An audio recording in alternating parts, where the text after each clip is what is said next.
I'd like to tell you about the strangest secret in the world. Some years ago, the late Nobel Prize-winning Dr. Albert Schweitzer was being interviewed in London, and a reporter asked him, "Doctor, what's wrong with men today?" And the great doctor was silent a moment, and then he said, "Men simply don't think." It's about this that I want to talk with you. We live today in a golden age. This is an era that man has looked forward to, dreamed of, and worked toward for thousands of years. But since it's here, we pretty well take it for granted. We in America are particularly fortunate to live in the richest land that ever existed on the face of the earth, a land of abundant opportunity for everyone. But do you know what happens? Well, let's take 100 men who start even at the age of 25. Do you have any idea what will happen to those men by the time they're 65? These 100 men who all start even at the age of 25 believe they're going to be successful. If you ask any one of these men if he wanted to be a success, he'd tell you he did. And you'd notice that he was eager toward life, that there was a certain sparkle to his eye, an erectness to his carriage, and life seemed like a pretty interesting adventure to him. But by the time they're 65, 1 will be rich. 4 will be financially independent. 5 will still be working. 54 will be broke. Now think a moment. Out of the 100, only 5 make the grade. Now why do so many fail? What has happened to the sparkle that was there when they were 25? What's become of the dreams, the hopes, the plans? And why is there such a large disparity between what these men intended to do and what they actually accomplished? When we say about 5% achieve success, we have to define success. And here's the best definition I've ever been able to find. Success is the progressive realization of a worthy ideal. If a man is working toward a predetermined goal and knows where he's going, that man is a success. If he's not doing that, he's a failure. Success is the progressive realization of a worthy ideal. Rollo May, the distinguished psychiatrist, wrote a wonderful book called Man's Search for Himself. And in this book he says, the opposite of courage in our society is not cowardice. It is conformity. And there you have the trouble today. It's conformity, people acting like everyone else without knowing why, without knowing where they're going. Now think of it. In America right now, there are over 18 million people 65 years of age and older. And most of them are broke. They're dependent on someone else for life's necessities. Now, we learn to read by the time we're 7. We learn to make a living by the time we're 25. Usually by that time, we're not only making a living, we're supporting a family. And yet by the time we're 65, we haven't learned how to become financially independent in the richest land that has ever been known. Why? We conform. And the trouble is that we're acting like the wrong percentage group, the 95 who don't succeed. Now, why do these people conform? Well, they really don't know. These people believe that their lives are shaped by circumstances, by things that happen to them, by exterior forces. They're outer-directed people. A survey was made one time that covered a lot of men, working men, and these men were asked, "Why do you work? Why do you get up in the morning?" 19 out of 20 had no idea. If you ask them, they'll say, well, everyone goes to work in the morning, and that's the reason they do it, because everyone else is doing it. Now let's get back to our definition of success. Who succeeds? The only person who succeeds is the person who is progressively realizing a worthy ideal. He's the person who says, I'm going to become this, and then begins to work toward that goal. I'll tell you who the successful people are. A success is the school teacher who's teaching school because that's what he or she wants to do. The success is the woman who's a wife and mother because she wanted to become a wife and mother and is doing a good job of it. The success is the man who runs the corner gas station because that was his dream. That's what he wanted to do. The success is the successful salesman who wants to become a top-notch salesman and grow and build with his organization. A success is anyone who is doing deliberately a predetermined job because that's what he decided to do deliberately. But only 1 out of 20 does that. That's why today there isn't really any competition unless we make it for ourselves. Instead of competing, all we have to do is create. You know, for 20 years, I looked for the key which would determine what would happen to a human being. Was there a key I wanted to know which would make the future a promise that we could foretell to a large extent? Was there a key that would guarantee a person's becoming successful if he only knew about it and knew how to use it? Well, there is such a key, and I've found it. Have you ever wondered why so many men work so hard and honestly without ever achieving anything in particular, and others don't seem to work hard and yet seem to get everything? They seem to have the magic touch. You've heard them say that about someone. Everything he touches turns to gold. And have you ever noticed that a man who becomes successful tends to continue to become successful? And on the other hand, have you noticed how a man who's a failure tends to continue to fail? Well, it's because of goals. Some of us have goals, some don't. People with goals succeed because they know where they're going. It's that simple. Think of a ship leaving a harbor, and think of it with the complete voyage mapped out and planned. The captain and crew know exactly where it's going and how long it'll take. It has a definite goal. Now, 9,999 times out of 10,000, it will get to where it started out to get. Now, let's take another ship, just like the first, only let's not put a crew on it or a captain at the helm. Let's give it no aiming point, no goal, no destination. We just start the engines and let it go. I think you'll agree with me that if it gets out of the harbor at all, it will either sink or wind up on some deserted beach, a derelict. It can't go anyplace because it has no destination and no guidance, and it's the same with a human being. Take the salesman, for example. There's no other person in the world today with the future of a good salesman. Selling is the world's highest paid profession, if we're good at it and if we know where we're going.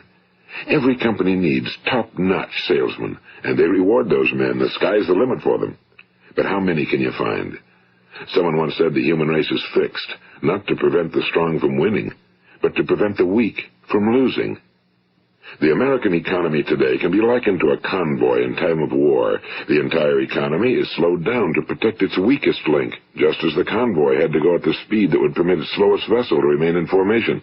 That's why it's so easy to make a living today. It takes no particular brains or talent to make a living and support a family today. So we have a plateau of so-called security, if that's what a person's looking for. But we do have to decide how high above this plateau we want to aim. Now let's get back to the strangest secret in the world, the story that I wanted to tell you today. Why do men with goals succeed in life and men without them fail? Well, let me tell you something which, if you really understand it, will alter your life immediately. If you understand completely what I'm going to tell you from this moment on, your life will never be the same again. You will suddenly find that good luck just seems to be attracted to you. The things you want just seem to fall in line, and from now on you won't have the problems, the worries, the gnawing lump of anxiety that perhaps you've experienced before. Doubt, fear, well, they'll be things of the past. Here's the key to success and the key to failure. We become what we think about. Now let me say that again. We become what we think about.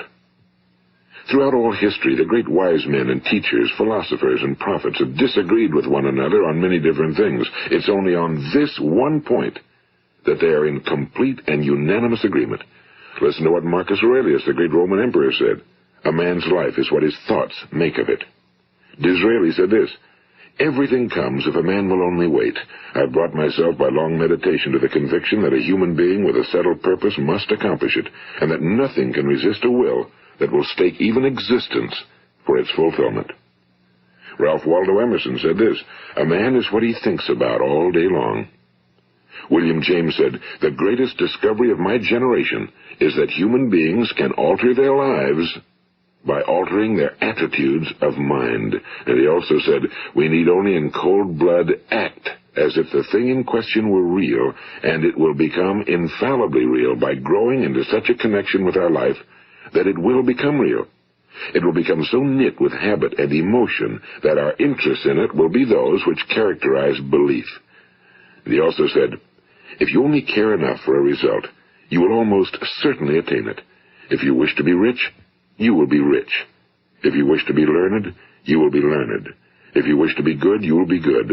Only you must then really wish these things, and wish them exclusively, and not wish at the same time 100 other incompatible things just as strongly. In the Bible, you read in Mark 9:23, if thou canst believe, all things are possible to him that believeth.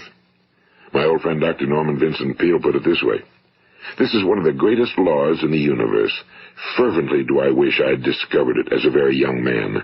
It dawned upon me much later in life, and I found it to be one of the greatest, if not my greatest discovery outside of my relationship to God.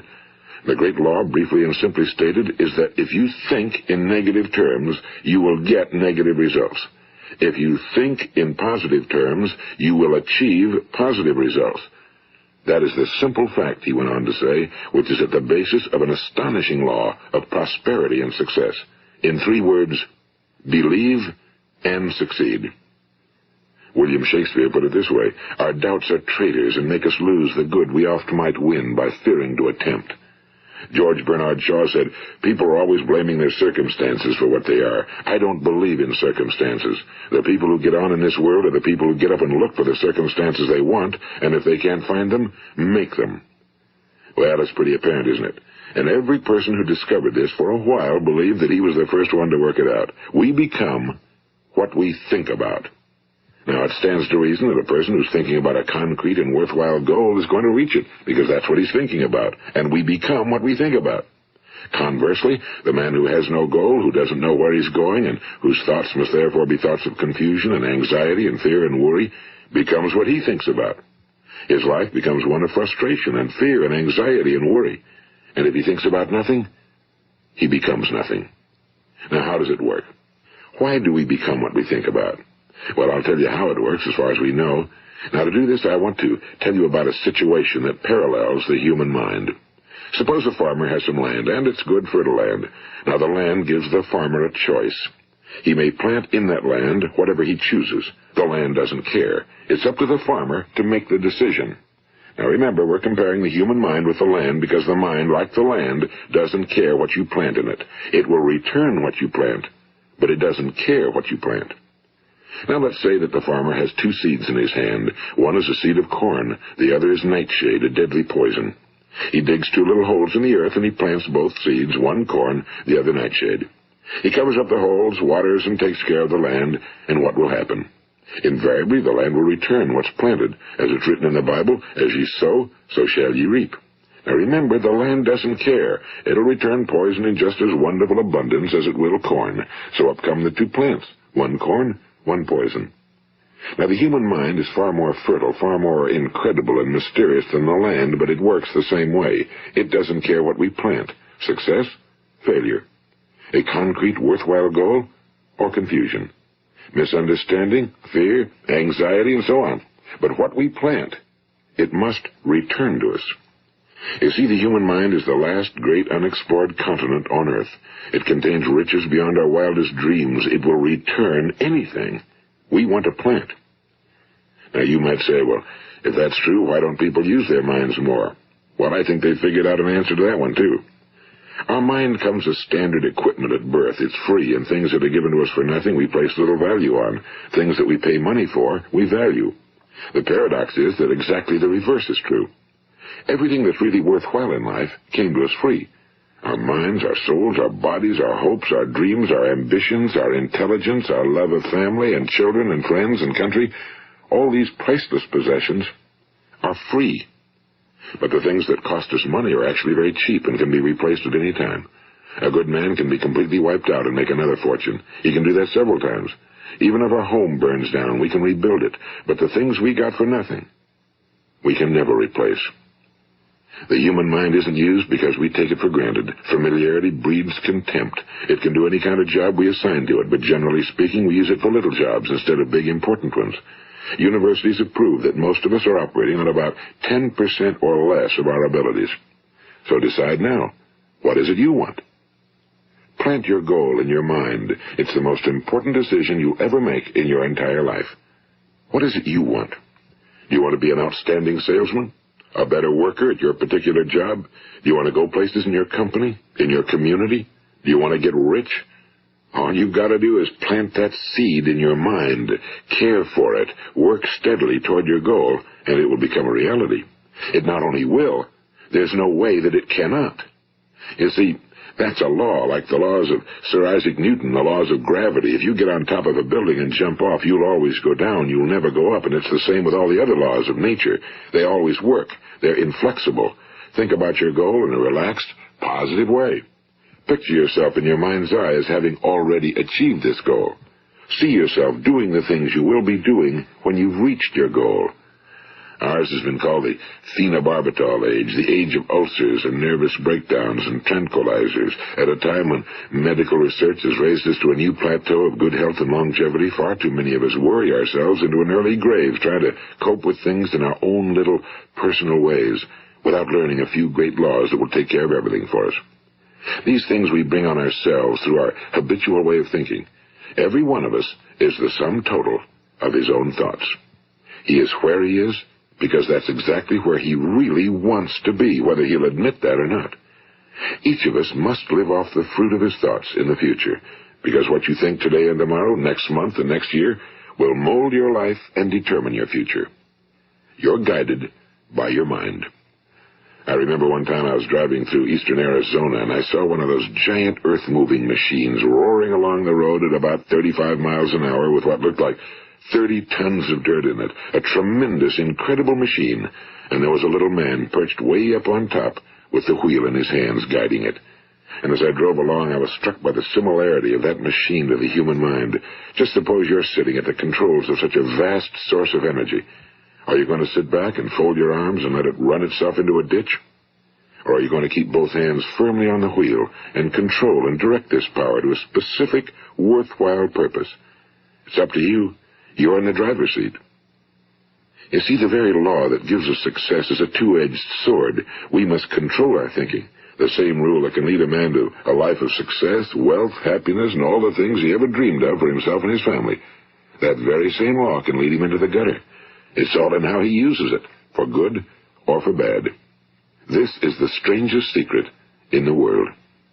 Now, why do I say it's strange, and why do I call it a secret? Actually, it isn't a secret at all. It was first promulgated by some of the earliest wise men, and it appears again and again throughout the Bible, but very few people have learned it, understand it. That's why it's strange, and why for some equally strange reason it virtually remains a secret.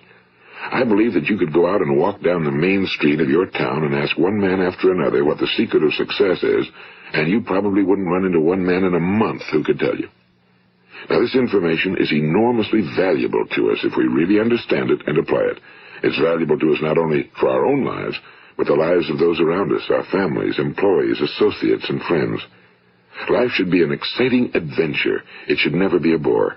A man should live fully, be alive. He should be glad to get out of bed in the morning. He should be doing a job he likes to do because he does it well.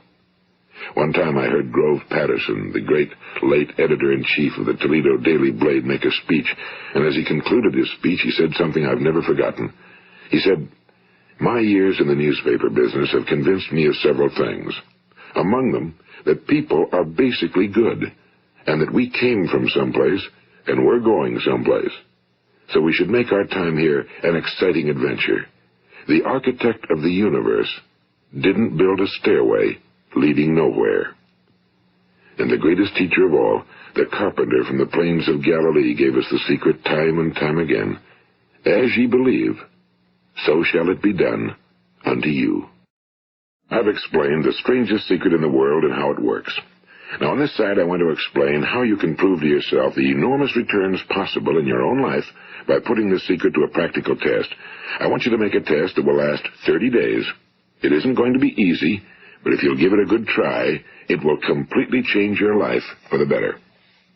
Now, back in the 17th century, Sir Isaac Newton, the English mathematician and natural philosopher, gave us some natural laws of physics which apply as much to human beings as they do to the movement of bodies in the universe. And one of these laws is that for every action, there is an equal and opposite reaction. Simply stated, as it applies to you and me, it means we can achieve nothing without paying the price. The results of your 30-day experiment will be in direct proportion to the effort you put forth. To be a doctor, you must pay the price of long years of difficult study. To be successful in selling, and remember that each of us succeeds to the extent of his ability to sell. Selling our families on our ideas, selling education in schools, selling our children on the advantages of living the good and honest life, selling our associates and employees on the importance of being exceptional people. To, of course, the profession of selling itself. But to be successful in selling our way to the good life, we must be willing to pay the price. Now, what is that price? Well, it's many things. First, it's understanding emotionally, as well as intellectually, that we literally become what we think about, that we must control our thoughts if we're to control our lives. It's understanding fully that as ye sow, so shall ye reap. Second, it's cutting away all fetters from the mind and permitting it to soar as it was divinely designed to do. It's the realization that your limitations are self-imposed and that the opportunities for you today are enormous beyond belief. It's rising above narrow-minded pettiness and prejudice. And third, it's using all your courage to force yourself to think positively on your own problem, to set a definite and clearly defined goal for yourself, to let your marvelous mind think about your goal from all possible angles, to let your imagination speculate freely upon many different possible solutions, to refuse to believe that there are any circumstances sufficiently strong to defeat you in the accomplishment of your purpose, to act promptly and decisively when your course is clear, and to keep constantly aware of the fact that you are, at this moment, standing in the middle of your own acres of diamonds, as Russell Conwell used to point out. And fourth, save at least 10% of every dollar you earn. It's also remembering that no matter what your present job, it has enormous possibilities, if you're willing to pay the price. Now let's just go over the important points in the price each of us must pay to achieve the wonderful life that can be ours. It is, of course, worth any price. 1. You will become what you think about. 2. Remember the word imagination and let your mind begin to soar. 3. Courage. Concentrate on your goal every day. 4. Save 10% of what you earn. And 5. Action. Ideas are worthless unless we act on them. Now, I'll try to outline the 30-day test I want you to make. Keep in mind that you have nothing to lose by making this test and everything you could possibly want to gain. There are 2 things that may be said of everyone. Each of us wants something, and each of us is afraid of something. I want you to write on a card what it is you want more than anything else. It may be more money. Perhaps you'd like to double your income or make a specific amount of money. It may be a beautiful home. It may be success at your job. It may be a particular position in life. It could be a more harmonious family. Each of us wants something. Now write down on your card specifically what it is you want. Make sure it's a single goal and clearly defined. You needn't show it to anyone, but carry it with you so that you can look at it several times a day. Think about it in a cheerful, relaxed, positive way each morning when you get up, and immediately you have something to work for, something to get out of bed for, something to live for.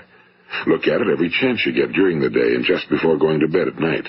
And as you look at it, remember that you must become what you think about, and since you're thinking about your goal, you realize that soon it will be yours.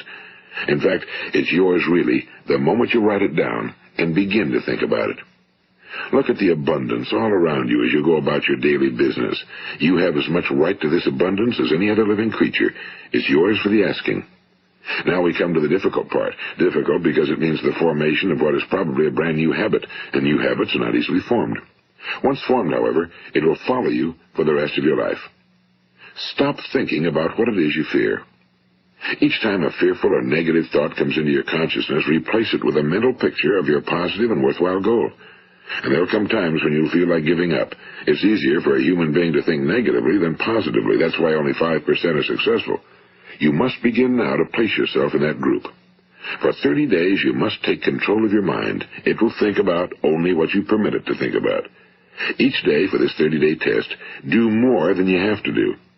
In addition to maintaining a cheerful, positive outlook, give of yourself more than you've ever done before. Do this knowing that your returns in life must be in direct proportion to what you give. The moment you decide on a goal to work toward, you're immediately a successful person. You are then in that rare and successful category of people who know where they're going. Out of every 100 people, you belong to the top 5. Don't concern yourself too much with how you're going to achieve your goal. Leave that completely to a power greater than yourself. All you have to do is know where you're going.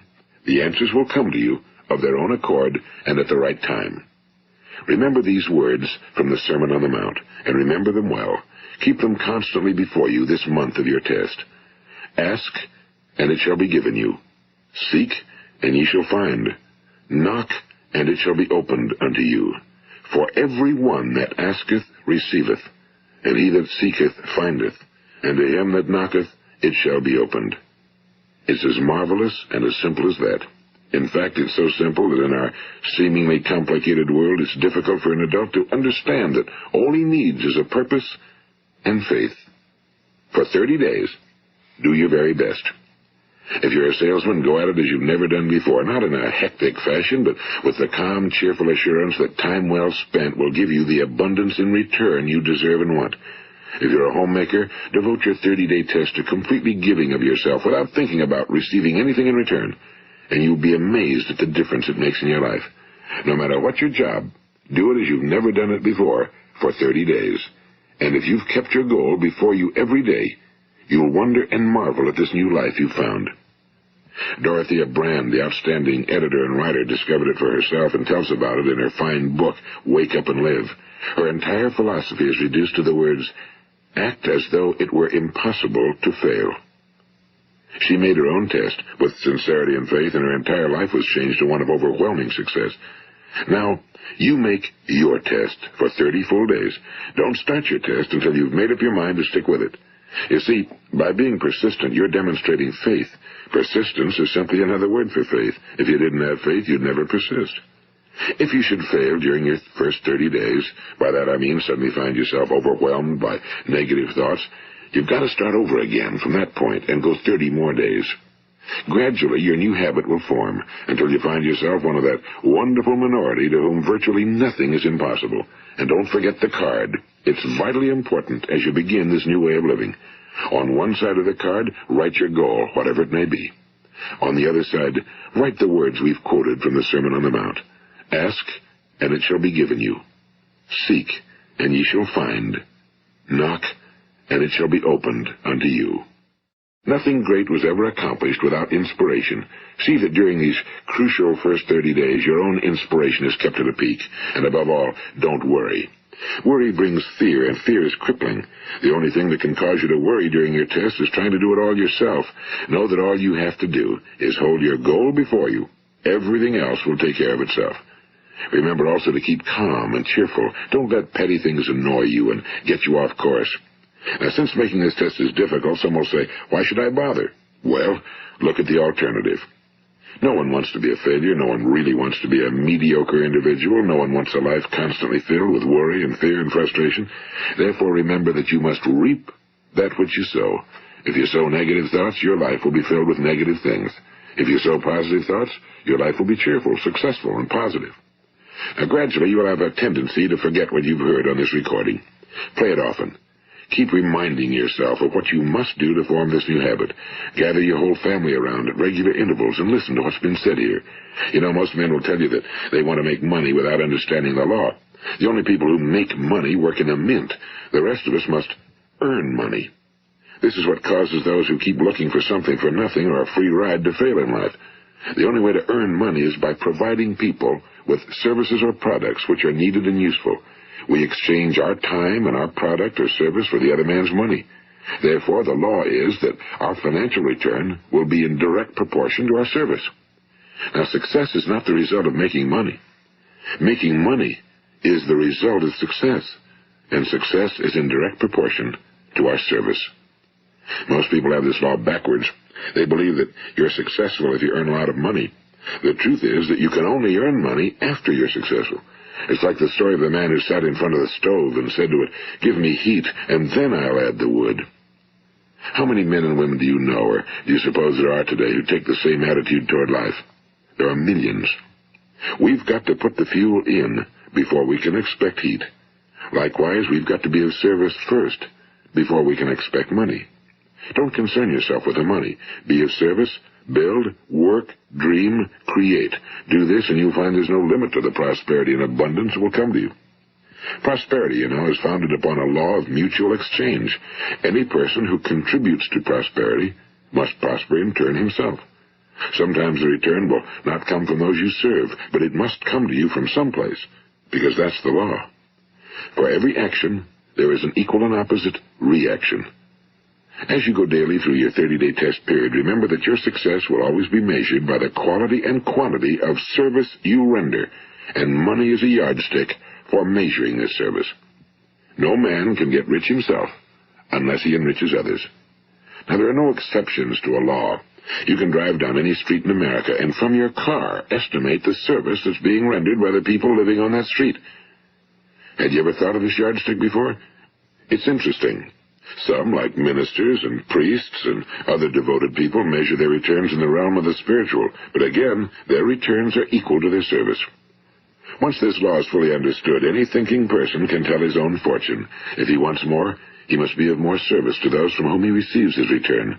If he wants less, he has only to reduce his service. This is the price you must pay for what you want. If you believe you can enrich yourself by deluding others, you can end only by deluding yourself. It may take some time, but just as surely as you breathe, you'll get back what you put out. Don't ever make the mistake of thinking you can avert this. It's impossible. The prisons and the streets where the lonely walk are filled with people who tried to make new laws just for themselves. We may avoid the laws of man for a while, but there are greater laws that cannot be broken. An outstanding medical doctor recently pointed out 6 steps that will help you realize success. 1. Set yourself a definite goal. 2. Quit running yourself down. 3. Stop thinking of all the reasons why you cannot be successful and instead think of all the reasons why you can. 4. Trace your attitudes back through your childhood and try to discover where you first got the idea you couldn't be successful, if that's the way you've been thinking. 5. Change the image you have of yourself by writing out a description of the person you would like to be. And 6. Act the part of the successful person you have decided to become. The doctor who wrote those words is a noted West Coast psychiatrist, Dr. David Harold Fink. Do what the experts since the dawn of recorded history have told you must do. Pay the price by becoming the person you want to become. It's not nearly as difficult as living unsuccessfully. Make your 30-day test, then repeat it again, and each time it will become more a part of you until you'll wonder how you could ever have lived any other way. Live this new way, and the floodgates of abundance will open and pour over you more riches than you may have dreamed existed. Money? Yes, lots of it. But what's more important, you'll have peace. You'll be in that wonderful minority who lead calm, cheerful, successful lives. Start today. You have nothing to lose, but you have a whole life to win.